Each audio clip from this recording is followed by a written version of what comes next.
C'est une image inédite. Devant les journalistes de Mediapart, 18 femmes se tiennent côte à côte, main dans la main pour accuser Patrick Poivre d'Arvor de violences sexuelles. Parmi elles, 3 n'avaient jamais pris la parole publiquement. C'est le cas de Justine Ducharne, ancienne journaliste de TF1. Elle accuse l'ancien présentateur de l'avoir violée en 1995 dans son bureau. 27 ans après, elle a décidé de parler. Prendre la parole publiquement est douloureux. Ça ne me libère pas, ça ne me soulage pas. Je le fais vraiment pour les autres femmes, pour celles qui ont déjà osé parler et pour celles qui se taisent aussi. Face à ces témoignages, l'ancien patron de TF1 a réagi dans cette même émission. Il affirme n'avoir jamais eu connaissance de ces accusations. Il n'y a pas de système. Il y a simplement quelqu'un qui s'est comporté de façon odieuse avec des femmes dans différents contextes, sans que personne ne puisse le savoir, puisque ces femmes ne s'exprimaient pas. De son côté, l'actuelle direction de la chaîne apporte aujourd'hui son soutien aux plaignantes. La direction de TF1 mesure le courage qu'il faut à ces femmes pour témoigner et est très sensible à leur souffrance. Le groupe TF1 condamne toutes les formes de violence et de harcèlement. Patrick Poivre d'Arvor, présumé innocent, continue lui de nier les faits qui lui sont reprochés. C'est ce que nous a confié son avocat. Ce n'est pas le nombre qui fait la vérité. Ces femmes sont libres d'accuser PPDA, mais responsables de ce qu'elles disent. Patrick Poivre d'Arvor, qui est visé par 2 enquêtes à ce jour, a récemment porté plainte à son tour pour dénonciation calomnieuse. Vous ne le savez pas encore, mais une nouvelle hausse frappe à votre porte. Elle concerne cette fois la taxe sur les ordures ménagères. Les 3/4 des communes ont annoncé qu'elles allaient l'augmenter de 5%. Plus d'une commune sur 2 envisage même 10% d'augmentation.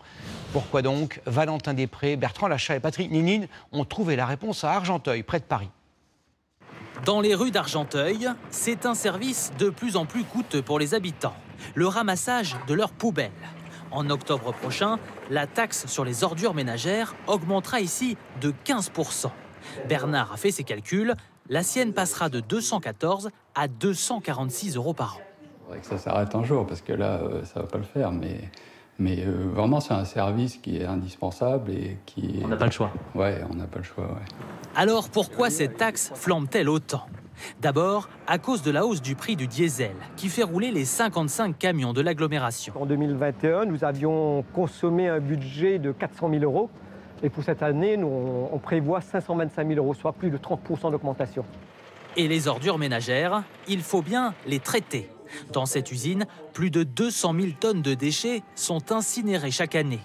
Les dépenses en énergie ont explosé. Par exemple, le propane, qui sert à monter en température les fours d'incinération, on a 60% d'augmentation. Selon lui, il n'y a pas d'autre choix que d'augmenter cet impôt. La taxe des ordures ménagères représente plus de 75% de nos recettes. Donc le reste, les 25%, on a très peu de marge de manœuvre. Et Argenteuil n'est pas un cas isolé. Cette année, les 3/4 des collectivités locales relèveront la taxe d'au moins 5%. 23 € de plus par an, par exemple, à Toulon. Plus 30 € par an à Vannes. Ou encore 32 € à Carpentras. Au-delà des surcoûts en énergie, ces agglomérations sont elles-mêmes confrontées à une taxe imposée par l'État. Une taxe sur les activités polluantes pour les inciter à mieux recycler. Elle aussi contribue à faire gonfler la facture des habitants. Et malheureusement, nous sommes obligés de la répercuter sur nos administrés, qui sont aussi des consommateurs. Pour contenir ces hausses, certaines villes tentent de trouver des solutions. À Argenteuil, les itinéraires pour la collecte ont été revus. Désormais, 2 fois moins de camions sillonnent les rues chaque matin.